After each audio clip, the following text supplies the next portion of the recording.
quero ler com vocês capítulo 19 de primeiro livro dos Reis.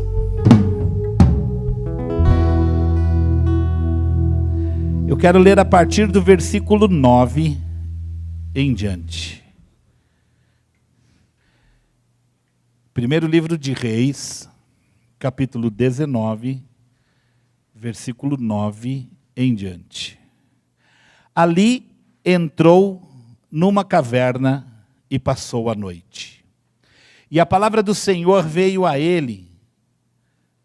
O que você está fazendo aqui, Elias? E Elias respondeu: tenho sido muito zeloso pelo Senhor, o Deus dos exércitos. Os israelitas rejeitaram a tua aliança, quebraram os teus altares e mataram os teus profetas à espada. Sou o único que sobrou, e agora também estão procurando matar-me. O Senhor lhe disse: saia e fique no monte, na presença do Senhor, pois o Senhor vai passar. Então veio um vento fortíssimo que separou os montes, esmigalhou as rochas diante do Senhor. Mas o Senhor não estava no vento. Depois do vento houve um terremoto, mas o Senhor não estava no terremoto. Depois do terremoto houve um fogo, mas o Senhor não estava nele.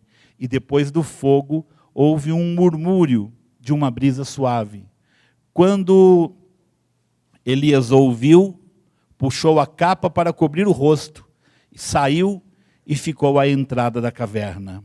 E uma voz lhe perguntou: o que você está fazendo aqui, Elias? Essa é a pergunta. O que você está fazendo aqui? Meu Deus, meu Pai, aqui estamos nós. Viemos buscar a tua face, ouvir a tua voz. Viemos, Senhor, buscar a tua presença. Fala conosco, nos abençoe.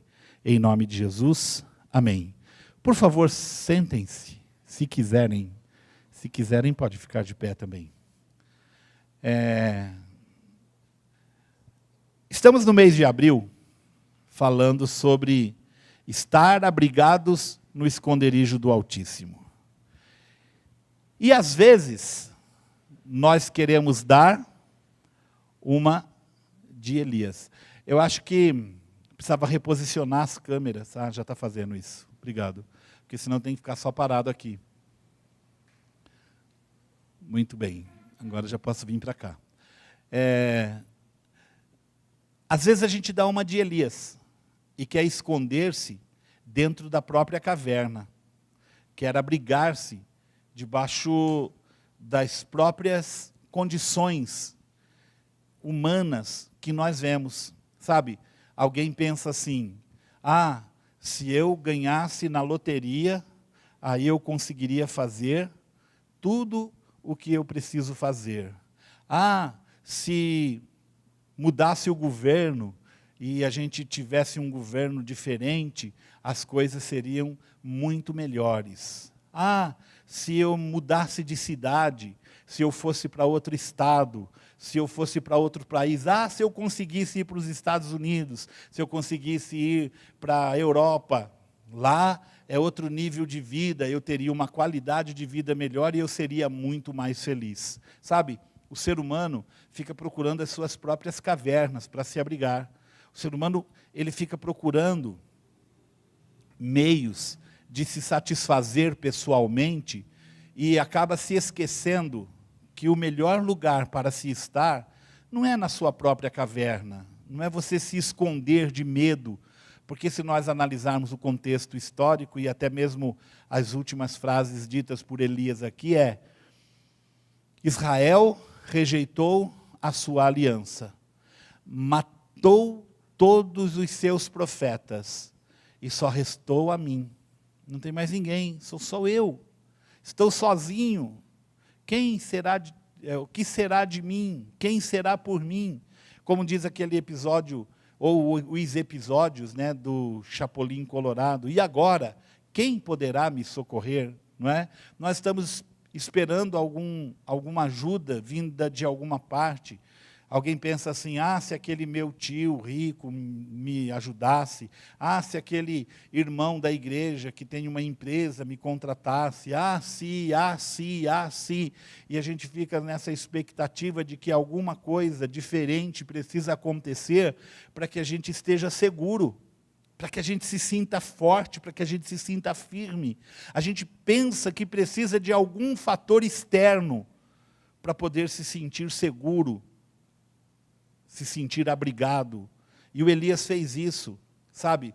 O Elias, ele participou de um advento em que desceu o fogo do céu. Ele fez um altar, desafiou os profetas de Baal, as profetisas de Aserá, e fez descer fogo do céu. E o fogo do céu consumiu o holocausto de Elias. Aí, ele achou assim, agora, depois desse milagre que eu fiz, depois dessa ação extraordinária e sobrenatural que eu fiz pelo Espírito de Deus, a rainha Jezabel vai se converter, o rei Acabe vai se converter, e o povo de Israel vai se dobrar perante o Senhor. E aí, o rei Acabe vai embora, aí ele fala aquela expressão, né, da pequena nuvem do tamanho da mão de um homem, quando ele ora para chover e chove, e ele sai correndo na frente da carruagem do rei, talvez esperando ser recebido por uma multidão festiva, talvez esperando ser recebido por uma comitiva com uma recepção calorosa, porque ele tinha feito coisas extraordinárias. Primeiro, fez descer fogo do céu, e agora orou para que chovesse, e choveu, mesmo não tendo nuvens no céu. Uma tempestade veio, e ele correu na frente da carruagem, e quando ele chegou no sopé da montanha, quando ele chegou na cidade, recebeu o decreto: da mesma maneira como você matou os profetas e as profetisas, você também vai morrer, ou eu não me chamo Jezabel. E aí ele ficou triste, aí ele saiu e foi para a beira de um riacho, e ali na beira daquele riacho, o Senhor o confortou, e disse assim: Elias, fica por aqui, eu vou dar ordens aos corvos, para que te tragam comida todos os dias. E todos os dias, os corvos levavam carne para Elias comer. Todos os dias ele bebia a água do riacho e comia a carne que os corvos traziam. Até que, passado um tempo, o riacho secou, porque havia uma seca, e aí ele dorme, acorda. Deus havia feito um pão para ele, e falou assim: Elias, come desse pão, come, bebe e anda, porque a jornada é longa. E ele comeu aquele pão, e ele bebeu aquela água, e com a força daquele pão, e com a força daquela água, ele caminhou 40 dias e 40 noites sem parar, até chegar no Monte Horebe, até chegar nesse monte onde ele estava. Monte, inclusive, onde Deus havia aparecido para Moisés na sarça ardente. Se você é um leitor da Bíblia, você sabe que um dia Moisés teve uma visão de uma sarça, de uma árvore que queimava, mas não se consumia, e Deus estava naquela árvore. Era o mesmo monte, era o mesmo lugar. Eu não sei se foi uma ação pensada, ou não sei se foi obra do acaso, que Elias acabou indo para o mesmo lugar, talvez pensando assim: eu preciso de que Deus me acolha, ou eu preciso de que Deus me ajude, ou então simplesmente eu quero me esconder numa caverna e não ser encontrado por ninguém. Simplesmente isso. Mas o que fica muito claro nessa situação é que o Elias estava deprimido, que o Elias estava muito triste com a situação toda, e ele se sentia um zero à esquerda, como muitas vezes as pessoas pensam de si mesmo, de que não tem valia, de que a sua vida está por um fio, de que ninguém se importa com ela, que ninguém se importa com a pessoa. E o Elias estava assim, naquela caverna, distante do mundo, mas não existe lugar alto o suficiente para nos afastar da presença do nosso Deus. Não existe vale profundo o suficiente para nos esconder da face do nosso Deus. Diz a palavra de Deus que nem se nós formos para o profundo mar, nós poderemos escapar dos olhos do Deus vivo, da face de Deus. Onde nós formos, nós estaremos sempre expostos, sempre visíveis para o Senhor. Às vezes nós não o estamos vendo, às vezes nós não estamos sentindo a sua presença, às vezes nós estamos debilitados dentro da nossa caverna, numa tristeza profunda, num choro sem fim, numa amargura que não se acaba, porque muitas vezes acontece isso conosco. Nós olhamos as circunstâncias ao nosso redor e não entendemos o que está acontecendo. Não sabemos se é para melhorar ou se é para piorar. Ontem, a pastora Keila estava ouvindo umas canções na TV, ela liga lá no YouTube e põe numa seleção de cânticos evangélicos. E tem alguns evangélicos que são muito doidos, né? Eles fazem cada coisa assim e falam cada coisa que a gente não acredita. Daí o cara falou assim: você está sofrendo, está doendo, para você é sofrimento, para você é dor, mas para Deus é instrumento de trabalho. Eu falei, então Deus é carrasco. Porque se o instrumento de trabalho de Deus é me fazer sofrer e me fazer doer, então Deus, além de ser carrasco, é sádico. Deus não faz coisas ruins para ninguém. Deus não faz maldade com ninguém. O Tiago fala assim, todo o dom perfeito e toda boa dádiva vem do alto, do Pai das luzes, em quem não há mudança e nem sequer sombra de variação. Sabe o que significa? Deus não vai mudar de ideia em fazer o bem para você. Deus não vai mudar de ideia em te acolher, em te abraçar, em te chamar de filho querido. Deus não vai te desamparar nunca. Uma outra canção, até eu queria que a gente cantasse ela hoje, que diz assim, está chorando por quê? Está chorando por quê, Elias? Porque você está dentro da caverna, Elias? Porque você está dentro da caverna, Cristina? Porque você está dentro da caverna, Regina, Sônia Regina? Porque você está dentro da caverna, Val? Por que você está na caverna, Ademir? Porque não é só para o Elias a pergunta. É todas as vezes que nos refugiamos na nossa caverna, ao invés de nos refugiarmos no esconderijo do Altíssimo. Ao invés de nos abrigarmos na presença de Deus. Deus faz coisas extraordinárias todos os dias na nossa vida. E aí Deus chega para Elias e fala assim, o que você está fazendo, chorando, amargurado, retrancado dentro dessa caverna? É lógico que essas palavras não estão no texto. Isso é só uma maneira de ficar hiperlativo àquilo que eu estou querendo expor. Por que você está sofrendo?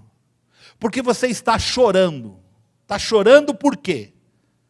Está escondido na caverna por quê? Está isolado do mundo por quê? Está decepcionado com o mundo por quê? O mundo é assim mesmo. Não vai melhorar. Se você está esperando que o mundo melhore, não vai melhorar. É daqui para pior. As pessoas, diz a palavra de Deus, que nos últimos dias, o ser humano será amante de si mesmo, mais amante do mal do que do bem, arrogante, violento. E a gente vê na rua, falei para vocês outro dia que eu tive que salvar uma pessoa, e é salvar literalmente, porque ele estava sendo linchado na frente lá do nosso depósito da loja, e eu tive que descer correndo as escadas, recém-operado, nem podia fazer aquilo, a pastora ficou brava comigo, mas houve um acidente de trânsito entre uma moto e um carro, e daí o cara do carro bateu no cara da moto, daí parou um monte de motociclista e começaram a linchar o cara. E ele já estava no chão caído e vinha um e chutava a barriga dele, o outro chutava as costas, o outro chutava a cabeça, o outro segurava o cabelo dele assim e dava soco na cara. Aí eu vi da janela, desci correndo, falei, não posso deixar matar. Não, você não tem nada com isso. Falei, não posso, não posso. E aí desci lá, peguei o cara assim, arrastei ele do meio não tinha muito, acho que tinha umas 8 ou 9 pessoas batendo nele. Mas eu segurei ele e arrastei ele do meio, e as pessoas, não, porque ele é sem vergonha. Eu falei, então chama a polícia. Mas ninguém vai morrer aqui hoje. Não linchado, não comigo vendo, nem que eu precise ir junto, mas não vai. E aí eu consegui resolver a situação, aí daqui a pouco já chegou a polícia também e acalmou os ânimos, e aí eu não sei o que deu para frente. Mas as pessoas são violentas, sabe? Gente que não sabia o que estava acontecendo, parava a moto e ia bater no cara. Como isso? Como pode ser isso? Para que uma maldade dessa, uma malignidade dessa? Não é que eles eram amigos do outro motociclista, simplesmente porque talvez um corporativismo, talvez um voto de fidelidade que eles têm entre eles, que se alguém estiver brigando tem que ajudar. Mas eu não posso conceber que o ser humano é capaz de matar outra pessoa. Nós tivemos o filho de uma irmã, que era policial, e ele se envolveu numa briga num clube, e todo mundo bateu nele, bateu tanto, tanto, tanto, que ele morreu. Teve um traumatismo craniano e morreu. Agora, pode isso? Um monte de gente sem saber nada, bater. Outro dia eu vi aquela briga lá do México, dos dois times de futebol, das torcidas que brigaram. De repente tinha um cara no chão, todo mundo vinha e chutava ele. Todo mundo vinha e chutava a cabeça dele, ele já estava desfalecido, talvez já estivesse até morto. Mas alguém chegava assim e chutava a cabeça, que virava para lá, o outro chutava o meio dele, estava acontecendo igual. E é isso que você espera do mundo. Um mundo violento, um mundo sem compaixão, um mundo sem amor. Então não espere que o resultado da sua bênção venha do mundo. Não espere o mundo melhorar para que você melhore. Não espere o mundo mudar para que você mude. Mude você primeiro, melhore você primeiro. Ame-se a si mesmo. Porque a Bíblia diz assim, que você tem que amar ao próximo como você ama a si mesmo. Amor próprio. É você saber assim, eu preciso cuidar de mim.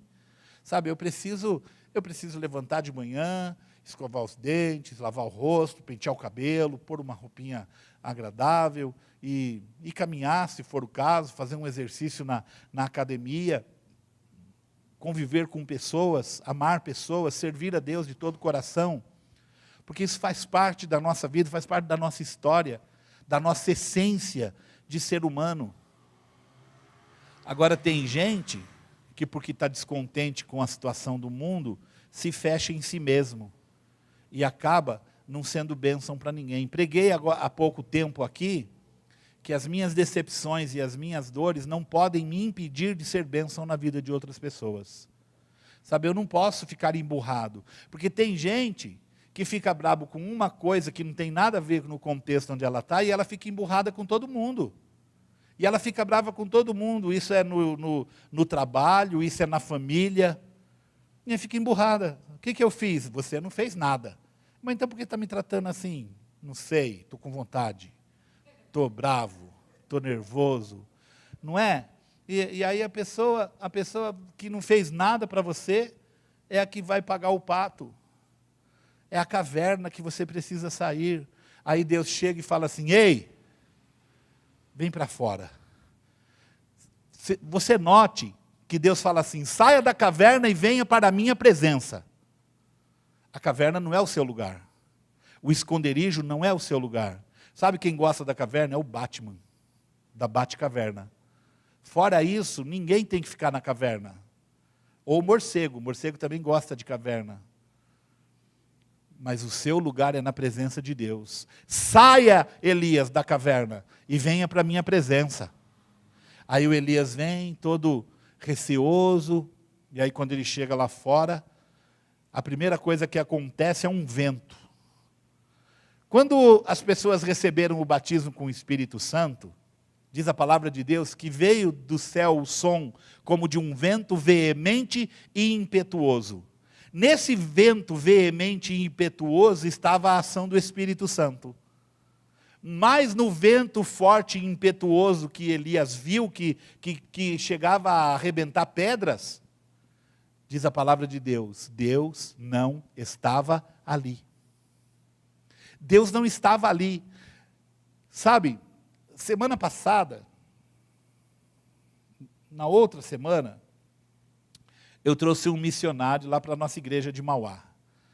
Temos uma igreja lá em Mauá, que eu assumi recentemente, até ela ganhar vida de novo. Volte a andar com as próprias pernas. Estamos indo lá toda quinta e todo domingo à noite. Está puxado? Tá. Às vezes queria estar em casa dormindo no domingo à noite, queria. Amanhã não queria ir para lá? Não queria. Mas eu preciso fazer a obra. E amanhã, se Deus quiser, estarei lá para mais um culto abençoado. Mas olha só, então veio um missionário, sexta, sábado e domingo. Sexta-feira tinha pouquinha gente, mas o missionário falou umas palavras bonitas, orou por umas pessoas que foram curadas. No sábado já tinha mais. No domingo tinha 30 pessoas. 30 pessoas no domingo. Por quê? Porque as pessoas gostam do vento impetuoso, as pessoas gostam do barulho, as pessoas gostam do movimento acontecendo. Aí, no domingo agora que passou, tinha 3 pessoas da igreja.